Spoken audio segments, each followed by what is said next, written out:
Why is it that some days when we wake up, we just want to dive straight back into bed? A recent US study showed that between 50 and 70 million US adults now suffer from sleep problems. So why is this? Living in an era where there are more screens than ever before and more demands on us than there've ever been, along with the coronavirus crisis, it's no wonder that people aren't sleeping. A recent UK study has shown that there's been a jump from 1 in 6 to 1 in 4 people in the UK who now suffer from insomnia. After doing my own research and trial and error, I've come up with my own evening routine that definitely helps me with my sleep, so I hope it does the same for you. Number 1, your evening meal. Try to eat your last meal of the day at least 3 to 4 hours before you go to bed. The reason for this is after we eat, our bodies need to digest what we've just put into our system. And if we eat too late before bed, while we're trying to sleep, instead of getting a fully restful, replenishing sleep, our bodies end up spending time digesting what we've just eaten and therefore not fully relaxing. Studies have shown that if you only eat until you're 70 to 80% full, it actually makes a big difference to your digestion. It makes it easier on your body to digest your food, and it also aids in sleep. Eating slowly is also very important, and it's not something that I manage to do. Anyone that knows me knows that I inhale my food, but I am trying.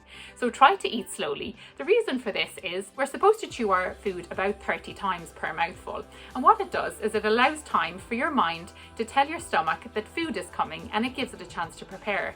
It also breaks down the food into very small pieces, and it creates a lot of saliva, which in turn aids our digestion. Number 2. Take a very short 15 to 30 minute stroll after you have your dinner. They don't recommend that you do high intensity exercise late at night, but a nice stroll is a way to just relax, get out in the fresh air. It helps your digestion, and also just being in the air in the evening always makes me tired. Number 3. Turn off your screens. Now this is a really tricky one because a lot of people, including myself, are either on our phones or on our laptops or our iPads, or we're catching up on work, or we're catching up with friends on FaceTime, or we're watching TV. But it has been scientifically proven that if you turn off your screen about an hour before bedtime, and this includes all your screens, that it aids your sleep.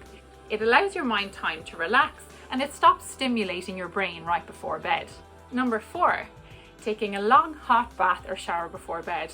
This is definitely one of my favourite evening routines. Taking a long hot shower or bath eases tension in your body, it relaxes your mind a little, and it just gets you in the mood for sleep.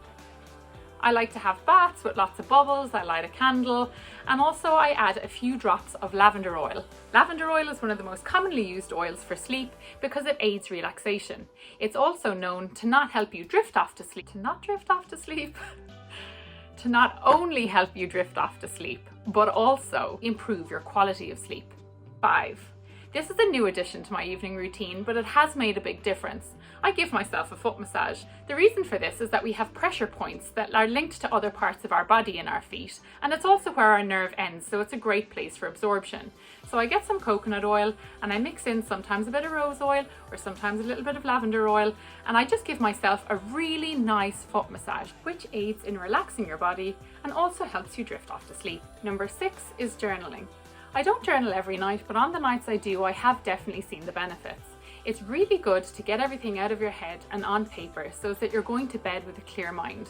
But I always make sure that although I'm very honest in my journaling so that I genuinely do clear my head, that I end it on a positive note.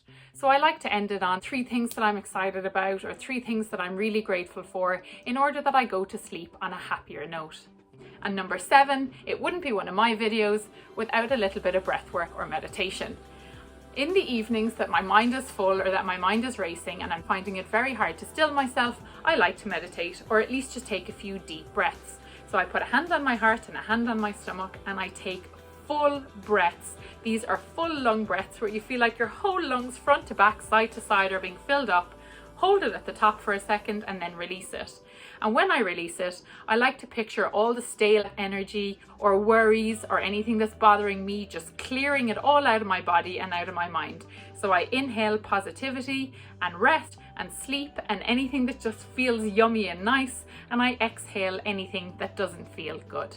Now I know it's not practical to do all of these things every night because people have kids or they work nights or they have busy evenings, but if you try to incorporate at least a couple of these things into your evening routine, it will make a big difference and you'll notice it.